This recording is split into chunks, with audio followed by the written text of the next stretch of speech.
अस्सलामुअलैकुम। अच्छा, आज का जो हमारा टॉपिक है वो है सीओपीडी, यानी क्रॉनिक ऑब्स्ट्रक्टिव पल्मोनरी डिजीज़। ठीक है, पल्मोनरी सिस्टम का पहला टॉपिक है सीओपीडी। अब सीओपीडी क्या होता है उसको डिटेल के साथ देखेंगे। सबसे पहले आपको मैं एक डायग्राम के थ्रू क्लियर करवा दूं। ठीक है, एग्जांपल ये क्या है, सीओपीडी है। ठीक है, क्रॉनिक ऑब्स्ट्रक्टिव पल्मोनरी डिजीज़ है। इसके कुछ ब्रांचेज हैं, 1, 2, 3। ठीक है, सीओपीडी के अंदर मजीद 3 चीज़ें हैं। ठीक है, उसमें से सबसे पहले चीज़ का नाम है क्रॉनिक ब्रोंकाइटिस। Chronic bronchitis. ठीक है, क्रॉनिक ब्रोंकाइटिस ये समझ लें कि है क्रॉनिक ब्रोंकाइटिस। दूसरा है एम्फीसीमा। ठीक है, एम्फीसीमा, एम्फाइसीमा। ठीक है, और नेक्स्ट और लास्ट है अस्थमा। अस्थमा। ठीक है, अब ये डिजीजेज जब मिल जाते हैं इनको एक स्पेसिफिक नाम देते हैं सीओपीडी। ठीक है, अब हम आगे मजीद पढ़ेंगे कि क्रॉनिक ब्रोंकाइटिस क्या होता है, एम्फाइसीमा, अस्थमा, इन सब को अलहदा अलहदा भी पढ़ेंगे। लेकिन आज सिर्फ हम सीओपीडी ओवरऑल डिस्कस कर रहे हैं। ठीक है, तो ये तो हमें पता चला कि सीओपीडी के अंदर ये होता है, लेकिन सीओपीडी इटसेल्फ है क्या, इसकी प्रॉपर डेफिनेशन क्या है। ठीक है, कि आखिर सीओपीडी हम किस चीज़ को कह रहे हैं। क्रॉनिक ऑब्स्ट्रक्टिव पल्मोनरी डिजीज तो है, इसकी प्रॉपर डेफिनेशन जो है कि it is preventive and treatable disease. It is prevent preventive and treatable disease that is characterized by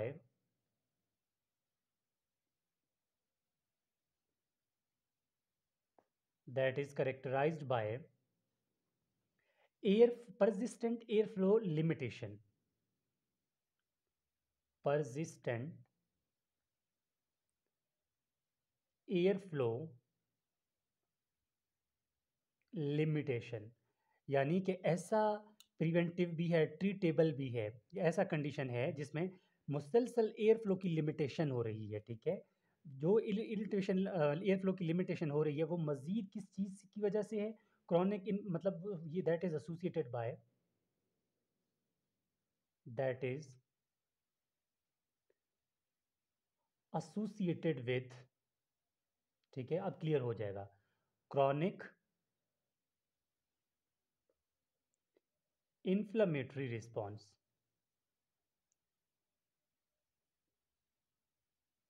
response of Airways.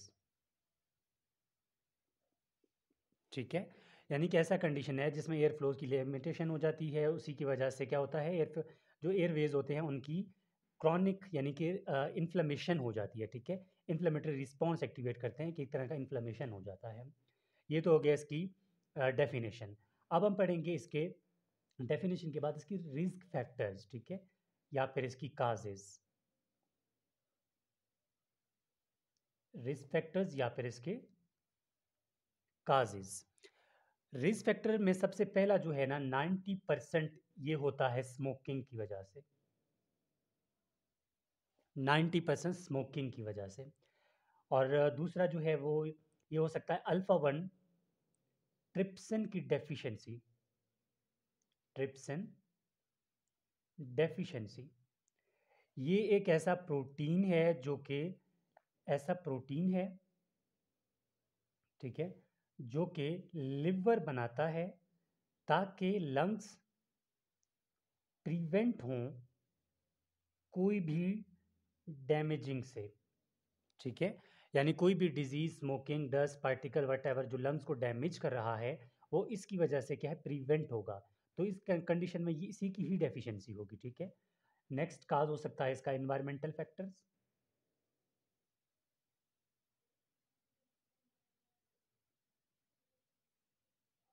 Environmental factors हो सकते हैं, ठीक है, डस्ट हो सकता है, कोई भी पोल्यूशन की वजह से, ठीक है, और इसके अलावा क्रॉनिक अस्थमा इटसेल्फ, ठीक है, क्रॉनिक अस्थमा की वजह से भी हो सकता है। अस्थमा क्या है मज़ीद आगे पढ़ लेंगे। ये बात हो गई। अब हम करेंगे इसकी क्लिनिकल फीचर्स के बारे में बात। डेफिनेशन हो गया, काज हो गया, क्लिनिकल फीचर्स, ठीक है। क्लिनिकल फीचर्स के बाद डायग्नोसिस फिर ट्रीटमेंट। क्लिनिकल फीचर्स में सबसे पहले सिम्टम्स, फिर साइंस, ठीक है। सिम्टम्स वो होते हैं अलामात जो पेशेंट बताता है, साइन वो होते हैं जो डॉक्टर देखता है। सिम्टम इसमें कफ होगा, ठीक है, पेशेंट कफ के साथ आएगा और डिस्निया के साथ, ठीक है। इसके अलावा कफ में स्पूटम होगा, ठीक है। ये बात हो गई। अब इसके बाद साइन कौन कौन से हो सकते हैं, इन दोनों को मिला के बोलते हैं क्लिनिकल फीचर्स। साइन में सबसे पहले इसका हो सकता है, ठीक है, वीजिस, बहुत इंपॉर्टेंट पॉइंट है, प्लस क्रैकल्स। वीजिस क्या होते हैं और क्रैकल्स क्या होते हैं? वीजिस वो होते हैं जो आपने अक्सर देखा होगा कि अगर दो ट्रांसफार्मर में कोई तार लगा हुआ है, ठीक है, दो ट्रांसफार्मर है, कोई तार लगा हुआ है, तो तेज हवा की वजह से ये तार मूवमेंट करता है ना, एक तरह की आवाज आती है, ठीक है, तो इसको हम बोलते हैं वीजिस। और क्रैकल वो होता है जब आप देखें कोई भी खुश्क पत्ते को जब आप तोड़ते हैं ना, तो एक तरह की आवाज आती है ना, कड़कड़ की, तो वो क्रैकल्स होते हैं। तो स्टेथ रखने के बाद हमें वीजेस भी मिल जाते हैं, ठीक है, और क्रैकर्स भी मिल जाते हैं इस कंडीशन में। ये बात हो गई। अब उसके बाद यहाँ पर टैकीकार्डिया होगा, ठीक है, हार्ट रेट तेज होगा, और साइन ऑफ कोर पल्मोनेल होंगे, साइन ऑफ कोर पल्मोनेल, ठीक है। ये एक टॉपिक है, अगर आपको नहीं पता तो गूगल कर ले, समझ आ जाएगा, जिसमें ब्लड रिवर्स हो जाता है, ठीक है। अच्छा, तो ये हमारे पास हो गए इसके क्लिनिकल फीचर्स। अब हम क्या करेंगे इसके डायग्नोसिस। डायग्नोसिस का मतलब है कि कौन कौन से टेस्ट करेंगे इसके लिए, ताकि ये हमें पता चले कि ये अस्थमा है, सॉरी मतलब सीओपीडी है। तो इसके लिए हम सबसे पहले करेंगे डायग्नोसिस। डायग्नोसिस में सबसे पहले करेंगे स्पायरोमेट्री। स्पायरोमेट्री एक ऐसा प्रोसीजर है जिसमें हमें पता चलेगा कि लंग्स ने कितना इनहेल किया, कितना एक्सहेल किया, ठीक है। तो हमें पता चलेगा कि हाउ मच लंग्स ने क्या किया, इनहेल किया या फिर एक्सहेल किया, ये स्पायरोमेट्री में पता चलेगा। फिर उसके बाद हम करेंगे एक्सरेज, किसके, चेस्ट एक्सरेज, ठीक है। इसमें क्या मिलेगा, इसमें फ्लैटेंड डायफ्राम देखने को मिलेगा,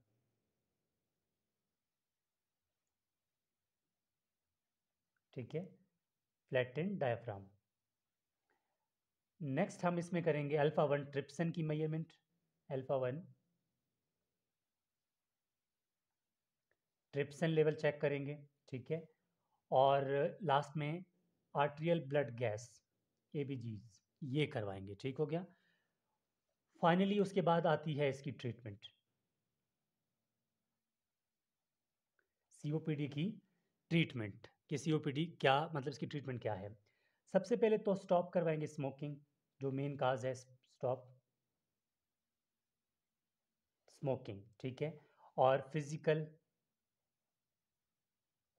वर्क, एग्जाम्पल, फिजिकल वर्क में ये आ जाता है कि जो वर्क जो अगर किसी भी इंडस्ट्री से रिलेटेड है या डस्ट एरिया से है, तो हमें पेशेंट को बोलेंगे वो अपना अवॉइड कर ले, ठीक हो गया। और मेडिकेशन में सबसे पहले देते हैं anti cholinergic drugs, anti cholinergic drugs जिसमें आता है इप्राट्रोपियम ब्रोमाइड,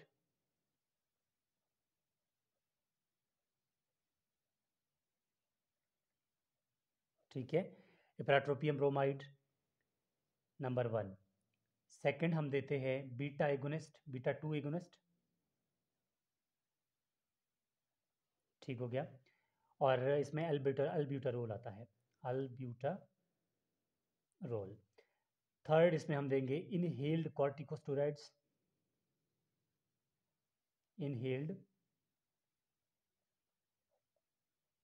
कॉर्टिकोस्टेरॉइड्स, नेक्स्ट हम ऑक्सीजन थेरेपी देंगे, ठीक है। और मज़ीद जो है इसमें हम देते हैं फास्फोडाइस्ट्रेज 4 इनहिबिटर, फास्फोडाइस्ट्रेज 4 इनहिबिटर। इसमें क्या होगा, ये क्या करते हैं, इसमें एग्जाम्पल जो ड्रग आता है ना वो है रोफ्लोमिलास्ट, ठीक है, रोफ्लोमिलास्ट। इस ड्रग में इसका काम क्या है, ये इंक्रीज करता है स्मूथ मसल्स की रिलैक्सेशन को, ठीक है, इंक्रीज स्मूथ मसल्स रिलैक्सेशन। तो ये हमारे पास हो गई इसकी पूरी overall treatment of asthma, sorry COPD. अब सीओपीडी क्या है, क्रॉनिक एक ऐसा डिजीज़ है जिसमें एयर फ्लो की लिमिटेशन हो जाती है, उसके बाद एयरवेज की क्या बनती है, इन्फ्लेमेशन हो जाता है। इसके अंदर तीन चीज़ें आती हैं वो भी देख ली हमने, और उसके बाद इसके काजेज़, काजेज़ के बाद इसके क्लिनिकल फीचर्स, फिर डायग्नोसिस, फिर इसकी ट्रीटमेंट। तो जिन हेडिंग्स के अंदर हमने किया एज इट इज़ आप लोग भी कर सकते हैं। अब मैं थोड़ा आपको बुक से लिंक करके बताता हूँ, तब आपको मज़ीद थोड़ा सा क्लियर हो जाएगा। अब हम स्टेप अप बुक जो है यहाँ पर फॉलो कर रहे हैं, और यहाँ पर जो है मैं थोड़ा सा इसको जल्दी करवाने की कोशिश करता हूँ।